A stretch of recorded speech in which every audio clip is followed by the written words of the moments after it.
All right, I'm going to show you a couple of ways to turn off Do Not Disturb mode on your iPhone or iPad. These work the same on both. If Do Not Disturb is enabled, you'll actually see it on the lock screen down here.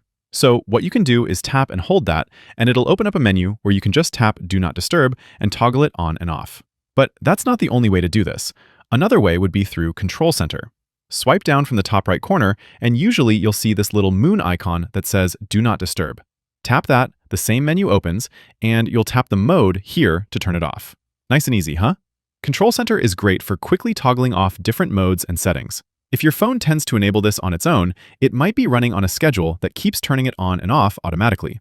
To check that, we'll go to Settings, scroll down to Focus, and here in the Focus menu, you have all your different modes.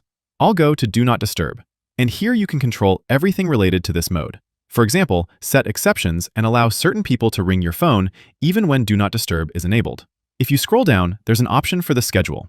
I'll tap that, and it looks like mine is actually on a schedule, turning on automatically between 10 p.m. and 6 a.m. every day of the week. So I could either just toggle this off or delete the schedule altogether, and now my phone won't turn it on automatically anymore.